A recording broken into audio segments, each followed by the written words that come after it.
Bonjour à tous, Benoît Ali qui vous parle. Aujourd'hui, on se retrouve pour le troisième épisode de la série Le CAC dans 5 ans. On tentera d'analyser du coup maintenant Alstom, voir quel pourrait être son prix en 2028, comment l'entreprise pourrait évoluer, et voir si ça peut être potentiellement une entité intéressante dans laquelle investir, parce qu'elle prônait pérennité et sérénité sur les 5 prochaines années.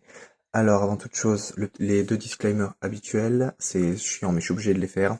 Donc, je n'ai pas la science infuse. En bourse plus qu'ailleurs, il ne faut faire confiance qu'à soi-même. N'écoutez pas ce que les mecs sur Internet vous disent. Enfin, n'écoutez pas mot à mot ce que je veux dire. Vous pouvez prendre des conseils, évidemment, essayer d'apprendre avec eux. Mais ce n'est pas parce que je vous dis de ne pas acheter Alstom ou que je vous dis d'acheter Alstom qu'il faut le faire. Il faut que vous fassiez vos propres recherches, et pour faire votre propre recherche, il faut que vous analysiez le marché de l'entreprise, le marché dans lequel elle exerce, et que vous preniez le temps de lire les rapports financiers. Voilà, c'est une activité très chronophage, mais qui vaut le coup à la fin. On est parti. Donc au niveau des net income d'Alstom, alors Alstom rapidement, hein, je présente rarement les entreprises, mais Alstom c'est une entreprise qui exerce dans le domaine de l'industrie, qui va être surtout sur le marché ferroviaire, donc par exemple les TGV c'est Alstom qui les fabrique. On a quoi d'autre? Je sais que le métro à Bordeaux, le tram à Bordeaux par exemple, c'est Alstom. À mon avis, le métro parisien c'est Alstom. Donc voilà, c'est quasiment un monopole en France. Et pourtant, malgré cette position forte, on se rend compte que les résultats fluctuent énormément entre positifs et négatifs. Donc entre 2014 et 2017, on a des résultats nets qui sont négatifs, fortement négatifs, même moins 1 milliard. On a redressé un peu la tête entre 2017, 2018 et 2020. Et là, on est reparti dans des années noires. Le résultat net, donc là pour le coup j'ai lu les rapports financiers de l'entreprise, on est sur un résultat net positif en mai 2023 qui n'apparaît pas encore sur mon graphique.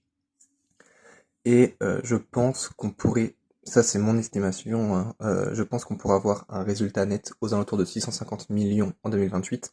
On a beaucoup de commandes qui ont été passées par la SNCF à hauteur de plusieurs milliards d'euros. Donc voilà, si l'entreprise arrive à bien gérer, je pense elle pourrait avoir un résultat net aux alentours de 650 millions d'euros en 2028. Au niveau de la dette, donc on a un niveau d'endettement qui fluctue énormément. On peut voir, il n'y a aucune stabilité, j'ai envie de dire, peut-être quasiment aucune maîtrise en fait, hein, parce que c'est complètement aléatoire. Moi je trouve que c'est une dette qui est quand même dangereusement élevée pour une entreprise ayant un résultat net négatif. En général, les entreprises qui peuvent se permettre d'avoir des dettes à plusieurs milliards, faut quand même qu'elles génèrent au moins des bénéfices. Là, on a une dette qui est à moins 128 millions, net income à moins 128 millions pour une dette à 3 milliards, je trouve ça assez dangereux. Et pourtant, selon les analystes, l'entreprise pourrait éponger de façon importante sa dette d'ici 2028 et on pourrait stabiliser nos dettes aux alentours de 1 milliard, ce qui serait déjà un peu plus supportable, on va dire. Si les net income sont à 650 millions en 2028 et la dette à 1 milliard, ce sera un résultat qui sera comment dire, assez intéressant. Actions en circulation. Donc, voilà, hein, comme beaucoup d'entreprises françaises, selon moi, le problème c'est qu'il y a une augmentation bien trop importante du nombre d'actions en circulation. On est passé de 250 millions d'actions en janvier 2021 à plus de 370 millions aujourd'hui. C'est assez affolant, c'est assez flippant. Et donc imaginons quelqu'un qui a investi en 2021, il possédait une action sur 250 millions, aujourd'hui il en possède une sur 377 millions. Vous voyez, c'est pour ça que qu'il faut bien regarder si l'entreprise a tendance à augmenter son nombre d'actions ou non. Et là, c'est flippant parce que le pouvoir de chaque investisseur ayant investi il y a longtemps diminue au fur et à mesure des années. Donc, il faut bien faire attention à ça. Et là, par contre, c'est un gros point rouge pour Alstom. Et que ça commence à faire beaucoup parce qu'entre une dette négative, entre une dette importante, des résultats nets négatifs sur plusieurs années et ce nombre d'actions qui explose, c'est quand même assez négatif. Au niveau de la marge nette, pareil, comme je l'ai noté, c'est une marge nette qui est complètement aléatoire, qui a été négative en 2015 et qui l'est depuis 2 ans maintenant, 2022 et 2023, et surtout, si on regarde bien, depuis 2016, la marge nette ne fait que diminuer quasiment. Donc 2016, on a une marge à plus de 42%, et ça chute complètement au fur et à mesure des années, et c'est assez catastrophique. Une entreprise qui a des marges négatives, pareil, on n'a pas envie d'investir dedans, surtout que c'est des marges négatives qui sont durables. Et puis même si on regarde en 2021, ok, on a une marge positive, mais c'est une marge à moins de 5%, ça vaut pas grand-chose. Alors au niveau du dividende, ça par contre c'est quelque chose qui me rassure.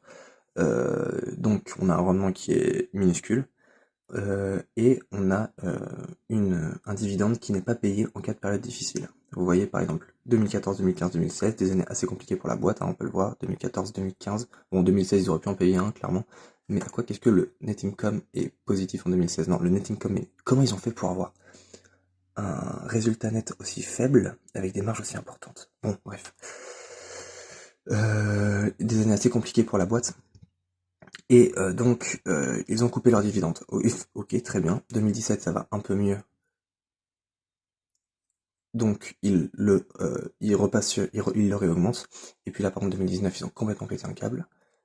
Mais depuis, voilà, ils ont coupé leurs dividendes dans les années difficiles. Et puis, ils maintiennent un niveau qui est très bas. Ça me va. Ça veut dire que l'entreprise ne fait pas de du dividende sa priorité et préfère garder son cash pour autre chose. Ça me rassure. Et donc, c'est un bon point selon moi.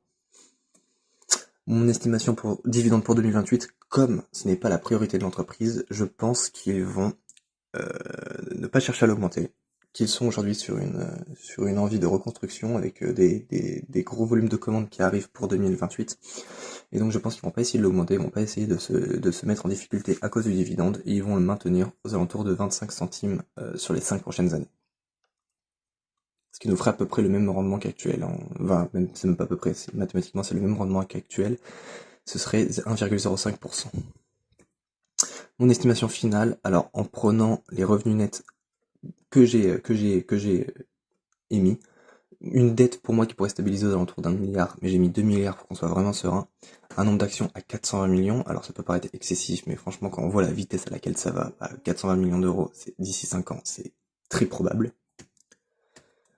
Et un price earning à 12, ce qui est à peu près les moyennes dans le milieu de l'industrie. Alors c'est compliqué de chercher un ratio cours sur bénéfice, puisque il n'y a pas eu beaucoup de bénéfices historiquement, donc j'ai pris, on va dire, le ratio cours-bénéfice moyen du domaine de l'industrie. On obtient un prix à 13,81€ dans 25 ans, alors que le prix actuel de l'action est de 23,70€. Donc évidemment c'est mauvais, c'est quelque chose qui n'est pas intéressant pour moi, parce qu'on a quand même trois drapeaux rouges, 3 red flags. On a un net income irrégulier et négatif pendant plusieurs années. Tiens d'ailleurs j'ai dit une bêtise, à mon avis les marges exceptionnelles elles ont été là.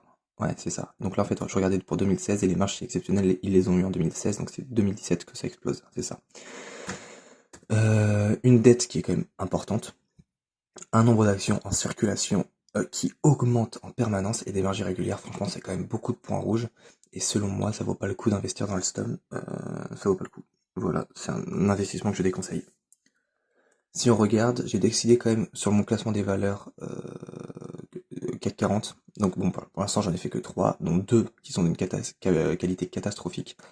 J'ai décidé de mettre Alstom devant Airbus, parce qu'au moins avec Alstom je sais où je vais. Je sais que je vais sur une perte de 30%, alors qu'Airbus je ne sais absolument pas. Voilà. Mais en soi, franchement, les deux Alstom Airbus sont pour moi à fuir. Et pour le 4e épisode, on passera logiquement sur du AXA, si je dis pas de bêtises. Ça doit être AXA, qui sera une entreprise, j'imagine, bien plus intéressante à analyser et qui, j'espère, promet des avenirs meilleurs. Voilà, n'hésitez pas à liker, à vous abonner, à mettre un commentaire pour le référencement. C'est quand même des analyses qui demandent pas mal de travail.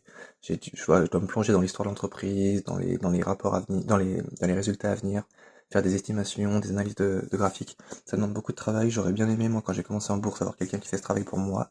C'est pour ça que je me suis décidé à le faire. Donc voilà, n'hésitez pas. Juste un petit commentaire, un petit truc, ça fait toujours plaisir. Pareil, si vous avez des idées de modification, si vous avez des idées d'amélioration possible sur mon rythme sur la façon dont je présente, n'hésitez pas, je suis preneur. Et puis je vous dis à la prochaine, on se retrouvera pour l'épisode 4 qui sera, si je dis pas de bêtises, sur AXA. Voilà. Ah non, ArcelorMittal, excusez-moi, ce sera ArcelorMittal. Merci beaucoup et au revoir.